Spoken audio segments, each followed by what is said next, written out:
कैसे मेरे साथियों।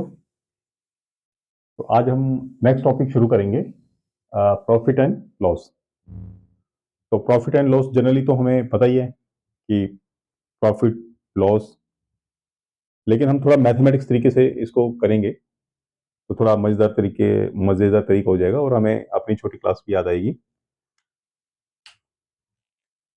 प्रॉफिट या लॉस, प्रॉफिट या लॉस कब होगा? जब हमारे पास सबसे पहले इसकी कॉस्ट प्राइस होगी। कॉस्ट प्राइस कि जिस कॉस्ट से हमने ये चीज ली है। कहीं भी कोई दुकानदार है, बिजनेसमैन है, कहीं ना कहीं से वो चीज लेता है, तो उस चीज को जिस कीमत को वो देता है, जिस कॉस्ट पे वो लेता है, तो वो कॉस्ट प्राइस होगी। तो सबसे पहले कॉस्ट प्राइस।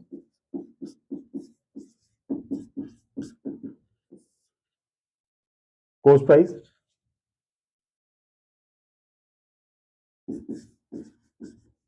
जिस मूल्य से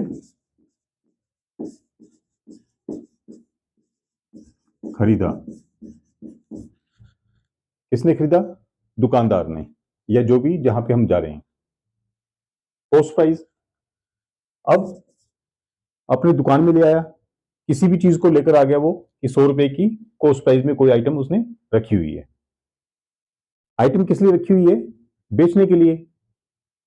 वो दुकान में क्यों बैठा हुआ है? लाभ कमाने के लिए, प्रॉफिट कमाने के लिए। तो सबसे पहले तो टारगेट क्या होगा? जो हमारा यहाँ पे शॉपकीपर है वो क्या करेगा कि प्रॉफिट के लिए काम करेगा। तो प्रॉफिट करने के लिए सबसे पहले तो हमारे पास सेल प्राइस भी आ गया।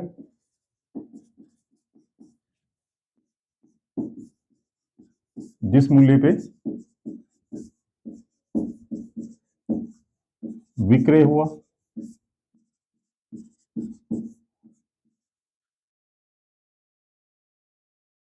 अब प्रॉफिट कब होगा इसको?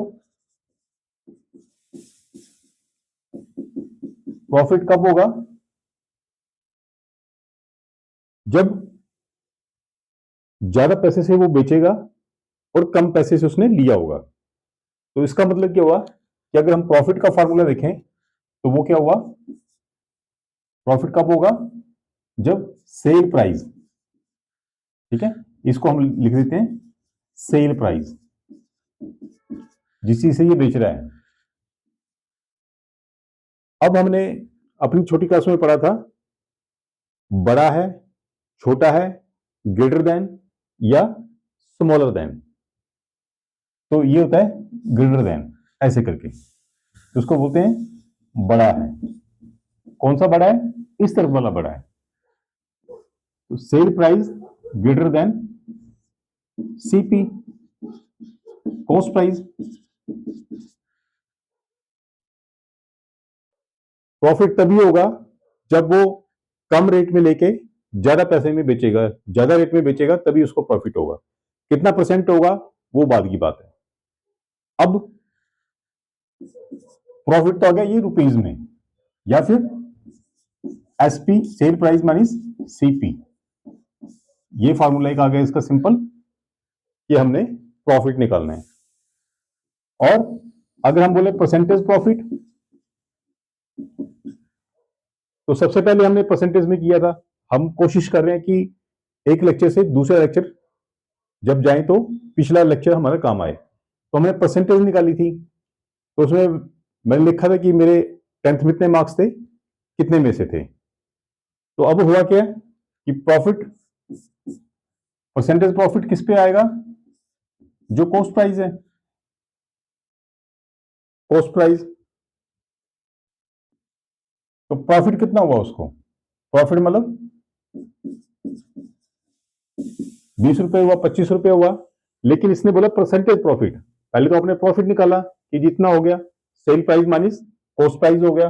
मान लीजिए 20 रुपए हुआ, लेकिन कितना परसेंट प्रॉफिट हुआ? क्योंकि जितने भी है, वो जो भी हमारी जो बिजनेस है वो आगे परसेंटेज पे चलता है। जैसे हम भी बोलते हैं कितना, जब भी हम अपने डीएससी वगैरह अपॉइंट करते हैं तो वो बोलते हैं जी हमें कितना परसेंट कमीशन है। तो हम ये नहीं बोलते कि कितने रुपए कमीशन है, तो हम बोलते हैं कितना परसेंट कमीशन है। अगर हम एक एफआरसी करते हैं तो उसमें कितना परसेंट कमीशन मिलता है। तो परसेंट जो है वो ज्यादा इंपॉर्टेंट है। तो प्रॉफिट परसेंट जब भी निकलते हैं, परसेंट निकालनी होती है तो 100 से गुना करते हैं।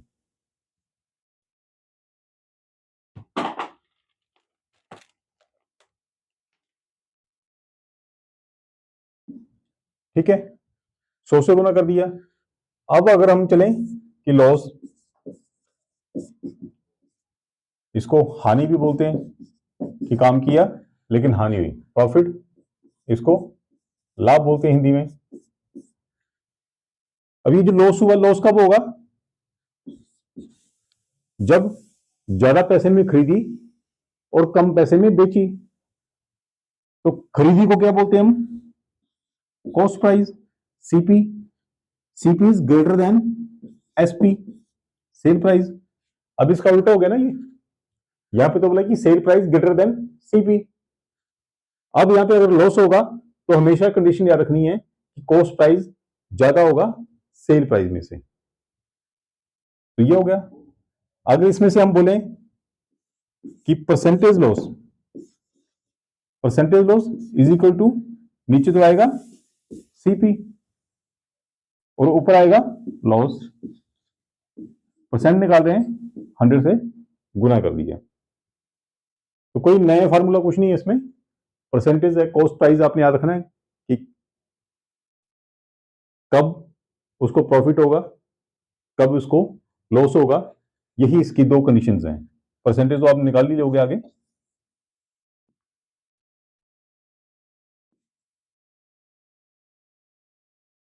अब एग्जामिनर का कोई पता नहीं होता वो किस तरह से क्वेश्चन पूछ लेता है। क्या पता ऐसे पूछ ले कि जी कॉस्ट प्राइस इसका ज्यादा है तो क्या होगा, लाभ होगा कि हानि होगा। ठीक है, या परसेंटेज पूछ लिया कि जी इतना 100 रुपए की चीज ली, 120 में बेची, तो उसको कितना परसेंट लाभ हुआ उसमें। तो 120 माइनस 100 कर दिया, 20 आ गया, 20/100 आ गया, गुना 100 कर दिया।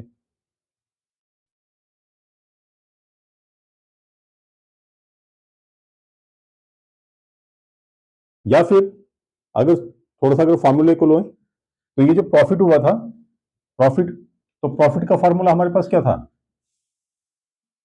SP, sale price minus CP बटे CP into 100।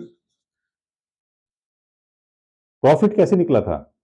Sale price minus cost price. तो प्रॉफिट को हमने वो लिख दिया। सिर्फ फार्मूला याद करने की जरूरत है। याद करने का तरीका है कि हम इसको इस तरह से भी लिख सकते हैं। सीधा आया क्वेश्चन तो हमने सेल प्राइस लिख लिया, कॉस्ट प्राइस लिख दिया, सेल प्राइस कॉस्ट प्राइस से डिवाइड कर दिया, 100 से गुना कर दिया, उसका सोल्यूशन आ गया। इसी तरह लॉस का क्या है? लॉस में सीपी बड़ा है, CP minus SP upon CP into 100। तो ये क्या आ गया? Percentage loss. तो एक फार्मूला हमारे पास ये भी बन गया, एक फार्मूला हमारे पास ये भी बन गया। तो इस तरह से थोड़ा सा हमने याद रखना है इसको।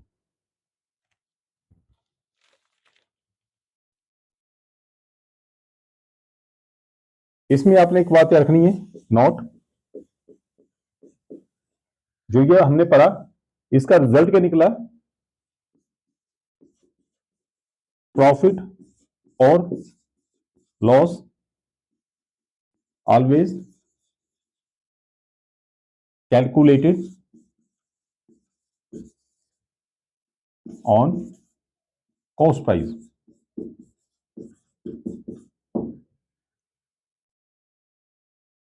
नॉट प्रॉफिट और लॉस। प्रॉफिट और लॉस हमेशा किस पे कैलकुलेट करते हैं? सीपी पे, कॉस्ट प्राइस पे, कॉस्ट प्राइस पे, कॉस्ट प्राइस पे। ठीक है, तो हमारा इतना इसमें जो बेसिक फार्मूले आपने याद कर लिए इसमें है, कुछ नहीं है। फिर भी क्या होता है कि जब इसको थोड़ा सा फार्मूला को आप याद कर लोगे तो टाइम हमारा बच जाता है और एक कॉन्फिडेंस बनता है। एग्जामिनेशन की डेट अभी आ नहीं रही है, लेकिन एग्जामिनेशन आ जाएगा, आप तैयारी करिए। पक्की इन्फॉर्मेशन कोई नहीं है, लेकिन ये जून मंथ में ऑलमोस्ट आने वाला आपका एग्जाम। थोड़ी सी हवा हवा में ही पता चला है, अदरवाइज जून में एग्जाम, मतलब कि जून से इसकी जो भी रजिस्ट्रेशन वगैरह शुरू करके आगे इसको कोशिश करेंगे ये कि 1 महीने के बाद इमीडिएटली एग्जाम ले लेंगे ये, क्योंकि और भी एग्जाम सारे हो रहे हैं। तो अभी देखते हैं क्या ये हवा हवाई है खबर या थोड़ी सी कॉन्फिडेंट तरीके से है। अभी आईडिया लगाया ऐसे, ठीक है। आपने क्या करना है, आपने अपनी तैयारी रेगुलर रखनी है। जो भी पिछले जो भी मटेरियल आपको मिला है, जो भी आपके वीडियोस हैं, अभी भी आपको मैंने इसकी पीडीएफ वगैरह किसी नोट्स की अभी अपलोड या नहीं दी है आपको कहीं भी, तो वो भी मिल जाएगी, बन रही है, वो अभी बना रहे हैं उसको साथ साथ में। काफ़ी टाइम से मैंने स्टार्टिंग में 1-2 लेक्चर में बोला था कि मैं आपको साथ साथ में पीडीएफ देते रहूंगा, लेकिन नहीं दे पाए अभी। तो आपने थोड़ी सी जितना भी आप कर सकते हो उतना जरूर कर लेना, आपने छोड़ना नहीं है कि 1-1.5 महीने में अगर एग्जाम आ जाए तो आप अच्छी तरह उसको कर लें और कंटिन्यूटी आपकी धीरे धीरे बनी रहे, ठीक है। और मैं पहले बोला था कि पढ़ने की कोई उम्र नहीं होती है, पढ़ो और आगे बढ़ो। तो अब हम देखते हैं कि डिस्काउंट,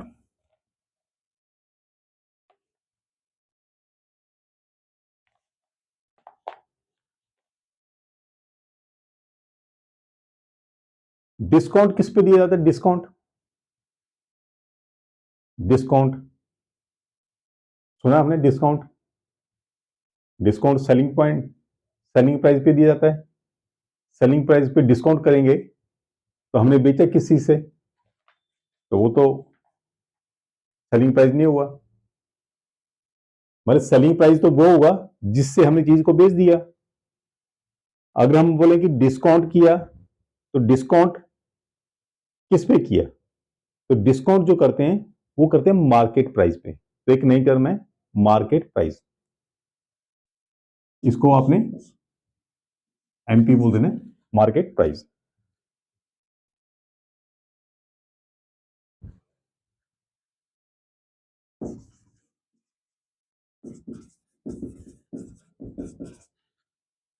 मार्केट प्राइस,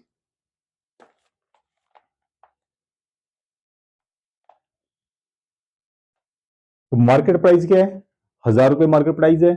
डिस्काउंट कितना दे रहे हैं, 20%। तो कितने में बेचा वो आएगा सेलिंग पॉइंट, सेलिंग प्राइस। तो अब हमने बोल दिया कि सेलिंग प्राइस निकालना है। तो सेलिंग प्राइस का जो फॉर्मूला है, market price into 100 minus discount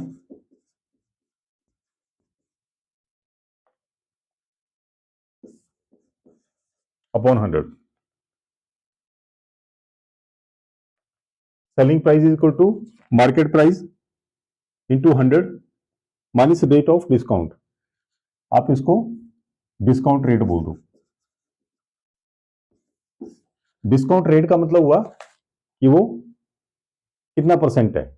अगर 20% है तो 100 माइनस 20 करके बटा 100 हो जाएगा, और जो एमपी है, जो मार्केट प्राइस है, उससे गुना हो जाएगा।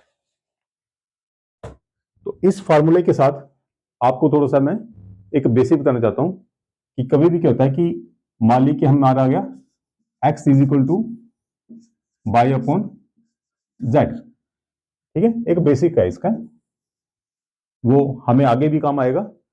x is equal two by upon Z, तो ये क्या है, जो x है, अगर हमने बाई निकालना हो तो, जैसे मान लिया हमने बाई निकालना है, इसको बोल दो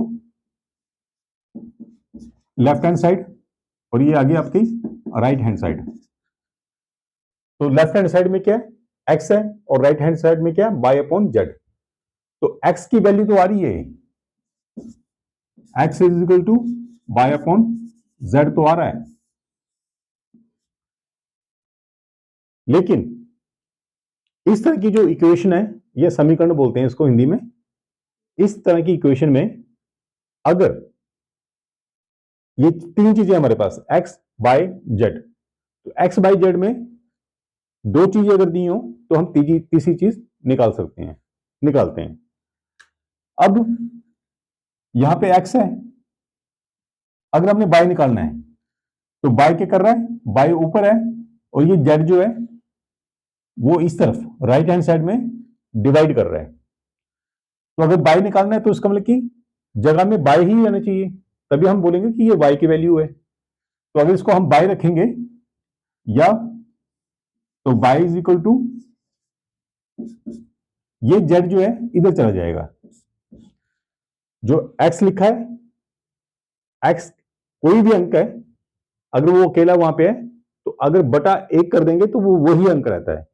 तो इसमें क्या हुआ कि हमने इसको क्रॉस मल्टीप्लाई करना होता है, ये आपस में ये आपस में ये आपस में, जो हमने अपनी क्लासेस में पहले पढ़ा था, जो हमारी 5th 6th क्लास में होता है, 6th में जाता है।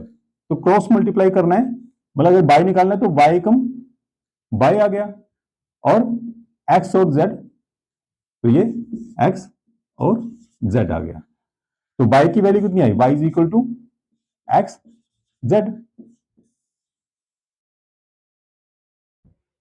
मतलब आपको ऐसी कहीं पे कैलकुलेशन आ सकती है, जरूरत पड़ सकती है कि अगर आपको 3 चीजें दी हैं, 2 चीजें दी हैं, तो तीसरी आप फाइंड आउट कर सकते हैं। और इसी फार्मूले से अगर आपने ये फार्मूला निकालना है, एक्स की वैल्यू दी थी तो हमने वाई निकाला, वाई इज इक्वल टू कितना आ गया एक्स जेड। और अगर जेड निकालना हो तो अगर जेड निकालना हो तो ये जेड और एक्स क्या कर रहे हैं, आपस में मल्टीप्लाई कर रहे हैं। तो हमें चाहिए क्या यहां पे, जेड चाहिए। अगर जेड ही हमने अकेला रखना है यहां पे तो ये एक्स क्या है यहां पे गुना कर रहा है, तो जब दूसरी तरफ इसको लेके जाएंगे तो वो भाग करेगा, डिवाइड करेगा। तो कितना आ गया बाई अपॉन एक्स, या z is equal two by upon x. इस तरह की ये कैलकुलेशन बनती है। अब ये जो बेसिक आपको पढ़ाया कि आपस में मल्टीप्लाई क्रॉस मल्टीप्लाई होता है, तो हम किसी भी 2 दिए तो तीसरे की वैल्यू हम निकाल सकते हैं। अब यहां पे क्या है हमारे पास, सेलिंग प्राइस। सेलिंग प्राइस कितना है, market price into 100 minus percentage discount जो भी था बटा 100। अब इस कंडीशन में क्या है, ये जो बेसिक हमने फार्मूला पढ़ा, अगर सेलिंग प्राइस आपको लिखा हुआ है, सेलिंग प्राइस दिया हुआ है, आपने मार्केट प्राइस निकालना है या डिस्काउंट निकालना है, तो इसमें से आप कुछ भी निकाल सकते हो। अब हमने क्या करना है, जो मार्केट प्राइस है वो इसके साथ मल्टीप्लाई कर रहा है, ये 100 डिवाइड कर रहा है। अगर हमने सिर्फ एमपी रखना हो, मार्केट प्राइस को इस तरह रख लिया, अब ये 100 यहां पे क्या कर रहा है, डिवाइड कर रहा है, तो इधर जाएगा तो वो सेलिंग प्राइस को गुणा करेगा, क्योंकि सेलिंग प्राइस बटा 1 कर लीजिए और इसको गुणा कर लीजिए। एमपी मार्केट प्राइस को हमने सेम रखा, 100 ये डिवाइड कर रहा था, यहां पे यहां से मल्टीप्लाई करना शुरू कर दिया, और ये एमपी को ये वाली जो टर्म थी गुणा कर रही थी, तो यहां पे आके ये डिवाइड कर देगी 100 माइनस परसेंटेज डिस्काउंट। तो क्या बना, market price is equal to sale price into 100 upon 100 minus percentage discount जो होगी डिस्काउंट। कहने का मतलब है कि हमने बेसिक फार्मूला हमारा ये था S P is equal to M P into A, लेकिन हम इसी फार्मूले से एमपी भी निकाल सकते हैं, इवन हम डिस्काउंट रेट भी निकाल सकते हैं, बस है कि क्रॉस मल्टीप्लाई कैसे करना है। इसमें और भी बताता हूं, यहां पे जैसे मान लिया x plus Y is equal to Z plus मान लिया बी कर लिया, ये आपस में क्या हो रहे हैं, प्लस हो रहे हैं, ये भी प्लस हो रहा है। तो इस कंडीशन में क्या होता है, अब क्रॉस मल्टीप्लाई तो कुछ नहीं है, क्योंकि इसके बटे में एक है, इसके बटे में एक है, तो इनको आपस में अगर इसको कर देंगे इसको कर देंगे तो बराबर वही रहेगा। ठीक है, तो इसको इससे किया क्या, एक्स प्लस वाई आया, इसको इससे मल्टीप्लाई किया 2 प्लस बी आ गया, जेड प्लस बी आ गया, तो कोई इससे कोई फर्क नहीं पड़ा। लेकिन अगर इसमें से 1 2 3 4 चार हमारे पास वैल्यू है, चार हमारे पास कांस्टेंट है, ऐसे हैं कि जिसमें से हम कुछ निकाल सकते हैं, या तो एक्स निकाल सकते हैं, वाई निकाल सकते हैं, जेड या बी निकाल सकते हैं। तो मान लो किसी कंडीशन में इसने बोला कि एक्स निकालो, तो एक्स निकालेंगे तो इस केस में क्या होगा, ये जो एक्स प्लस वाई है, हमने इस साइड को सिर्फ एक्स रखा, ये प्लस वाई जो है वो दूसरी तरफ जाके माइनस का वाई हो जाएगा। मतलब यहां पे जो कोई अंक भाग कर रहा था वो दूसरी तरफ जाके गुना करेगा, जो गुना कर रहा था वो भाग करेगा, जो ये प्लस कर रहा था अगर ये अकेले यहां पे रखना है तो अगर इसका बराबर के बराबर, बराबर की हमेशा इसको लेफ्ट हैंड साइड या राइट हैंड साइड बोल रहे हैं, बीच में क्या है, बराबर का निशान। बराबर का निशान का मतलब होता है कि ये दोनों चीजें आपस में बराबर है, या इसका सॉल्यूशन ये वाला है। तो ये z प्लस बी है, तो x निकालेंगे तो z प्लस बी तो पहले से ही है, और ये माइनस बाई हो जाएगा। तो इसी फार्मूले से हमने देखा कि प्लस वाला माइनस हो जाएगा, माइनस वाला प्लस हो जाएगा। मान लिया अब यहां पे हम देखते हैं x minus y is equal to Z plus B है, हमें x निकालना है, तो x इज इक्वल टू कितना आएगा, जेड प्लस बी, ये जो माइनस बाय है, माइनस बाय है, ये यहां पे प्लस बाय हो जाएगा। तो ये बेसिक्स आपने देख लेना, ये आगे काम आएगा हमें। ठीक है, तो हम थोड़ा सा इसको बोर्ड को साफ करते हैं, देख लीजिए, इसमें नोट वगैरह कर लेना, आपने फोटो वगैरह ले लीजिए आप, जो भी पॉसिबल आपको लगता है।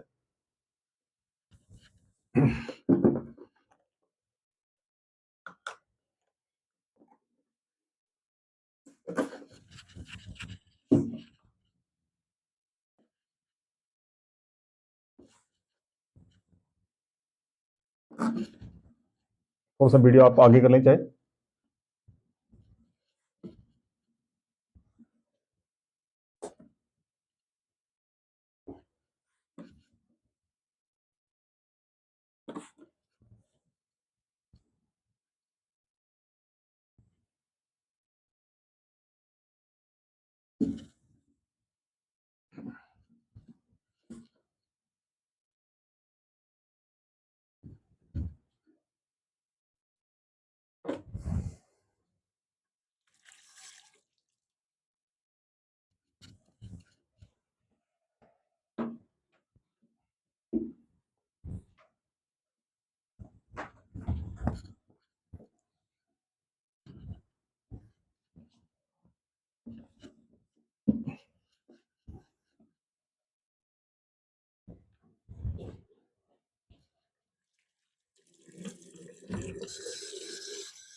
बैठते नहीं।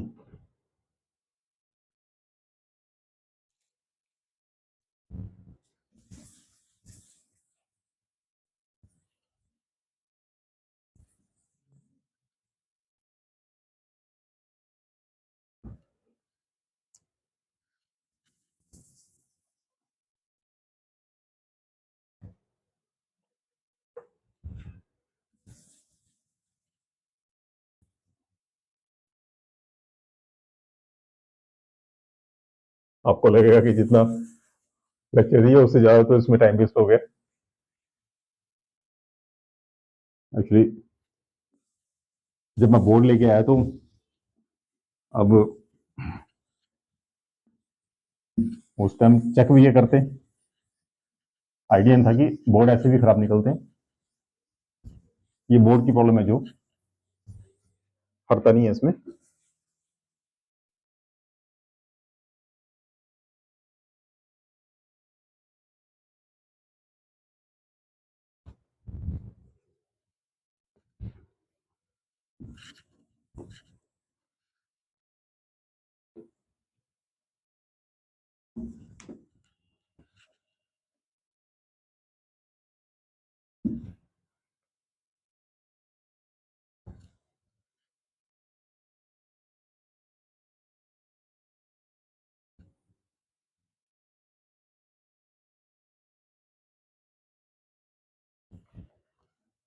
अब इसका हम न्यूमेरिकल कर लेते हैं कि जो हमने 2-3 फार्मूले पढ़े हैं, न्यूमेरिकल इसमें क्या आ सकता है, किस तरह के क्वेश्चन आ सकते हैं।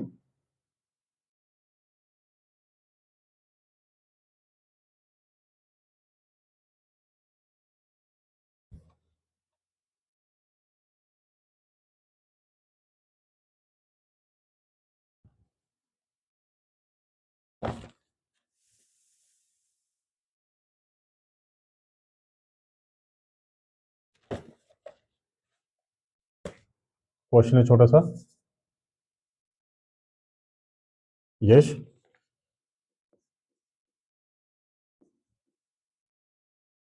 परचेज्ड a sari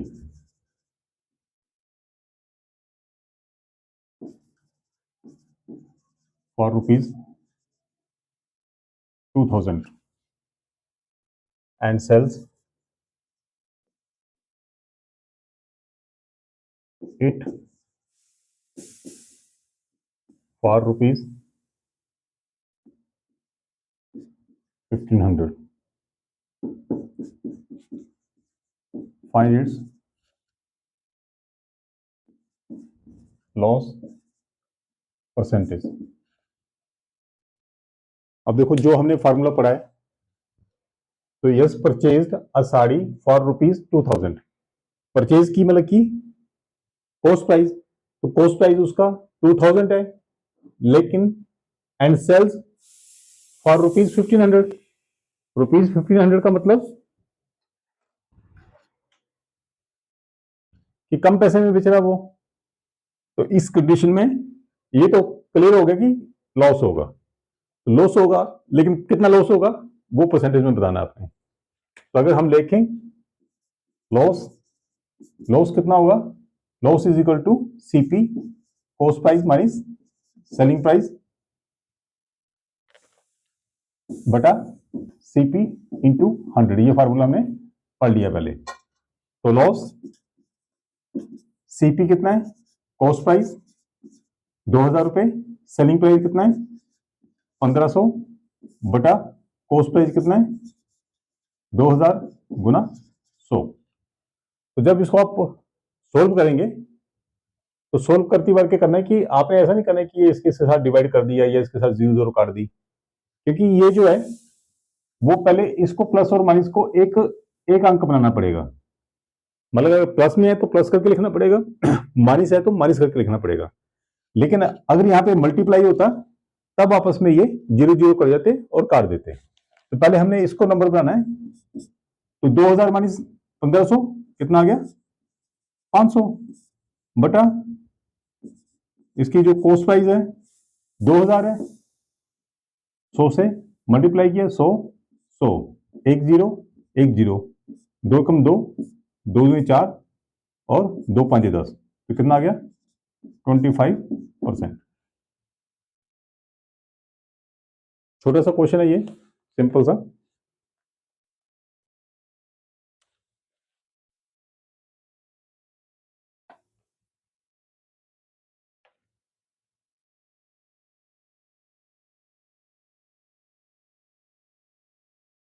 अब क्वेश्चन देखते हैं। By selling the bicycle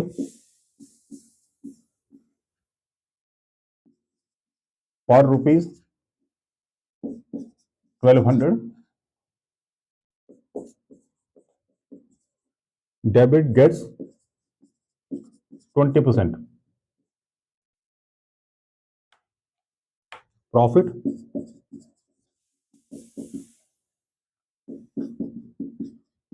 find the cost price of the bicycle. A option इसमें 900 रुपए,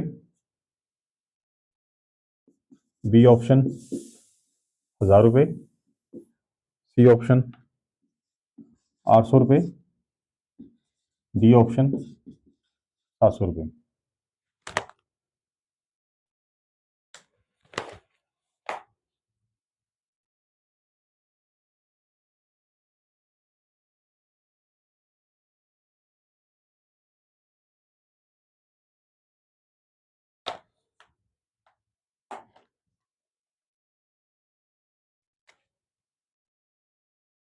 इसके लिए क्या करना होगा हमें,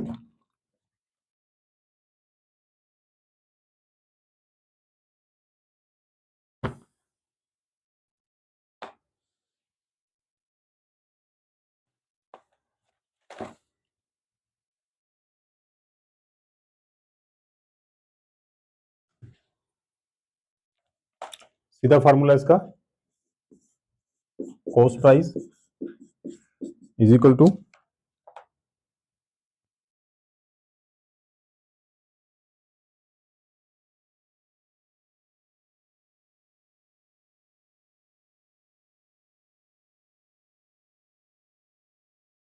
cost price is equal to sale price into 100 upon 100 plus percentage profit. इस केस में क्या हुआ, सेल प्राइस कितना है 1200 रुपए गुणा 100 प्लस प्रॉफिट कितना है 20%, तो 20 1200 गुना 100 नीचे आ गया, 100 जमा 20 120, ये किया 12 कम 12 12 कम 12 100 गुना 10 100 गुना 10 कितना आ गया इक्वल टू 1000 इसका ऑप्शन यहाँ पे बी है। अब आप ये देखेंगे कि ये फार्मूला कॉस्ट प्राइस, क्योंकि इसमें देखिए अगर डायरेक्ट हमारे पास फार्मूला होगा तो टाइम बच जाएगा और सीधा हम लगा सकते हैं। तो 2-3 चीजें हैं जो कि आपने नोट कर लेनी है। तो इसको बोल देंगे हम important result. Important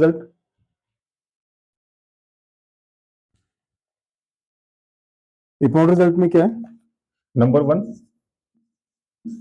if the cost price of an article is X rupees,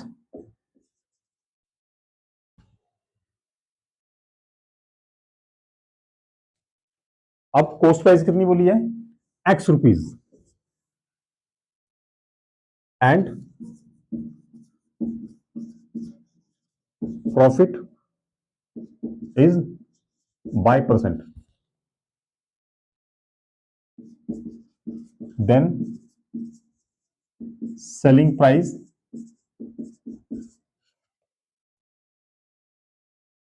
of that article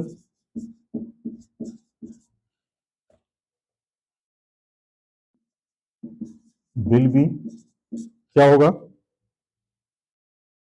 X into 100 plus by upon 100।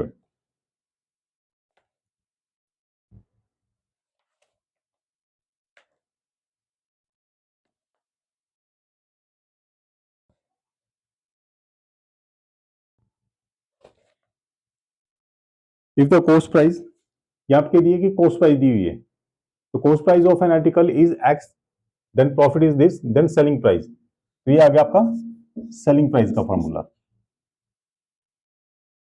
Selling price is equal to X बोला है कॉस्ट प्राइस को, 100 जमा बाय आ गया परसेंट में और divided by 100। दूसरा formula,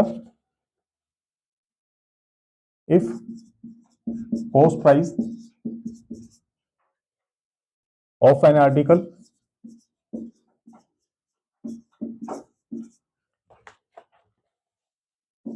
is rupees X, if the cost price of an article is X, same रखा है इन्होंने X,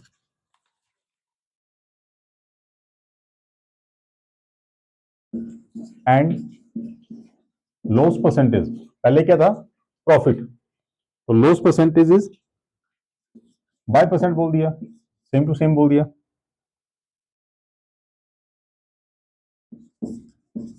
देन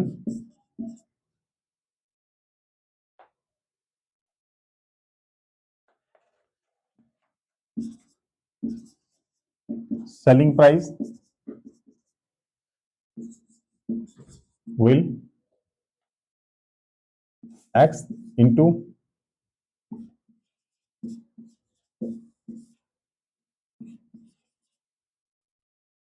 दोनों में क्या फर्क आया? जब प्रॉफिट था तो प्रॉफिट जमा हुआ, जब लॉस हो गया तो बाय का माइनस आ गया। अब इसको कैसे सोल्व करना वो हम कर चुके हैं पिछले इसमें, अभी जस्ट किया है। एक्स गुना कर रहा है तो हमें किसी भी चीज को सोल्व करने के पहले इसको सोल्व करना पड़ेगा, तब हम डिवाइड या गुना कुछ कर सकते हैं। तो पहला फॉर्मूला आपने याद रख लेना है। किस केस में? जब प्रॉफिट हो रहा है, और जब लॉस हो रहा है तो S P is equal to सिर्फ लॉस को माइनस कर दिया लॉस के केस में, और प्रॉफिट को प्लस कर दिया प्रॉफिट के केस में। फॉर्मूला सेम ही है। Number 3, if selling price of an article is rupees X and profit is by percent, then cost price will be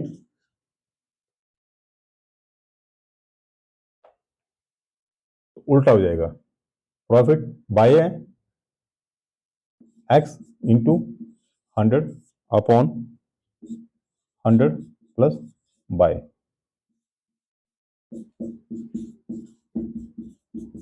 CP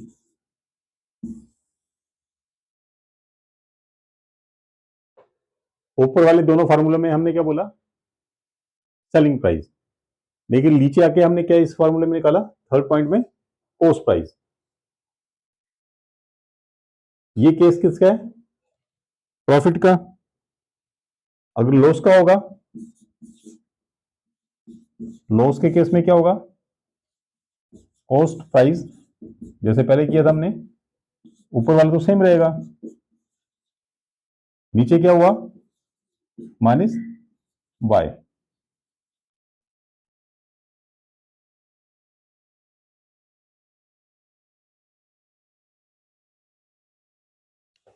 if selling price of an article is rupees x, then अब क्या हो गया? Loss. Loss is y, तो y की value क्या होगी? Minus होगी। जब प्रॉफिट था तो प्लस थी ये।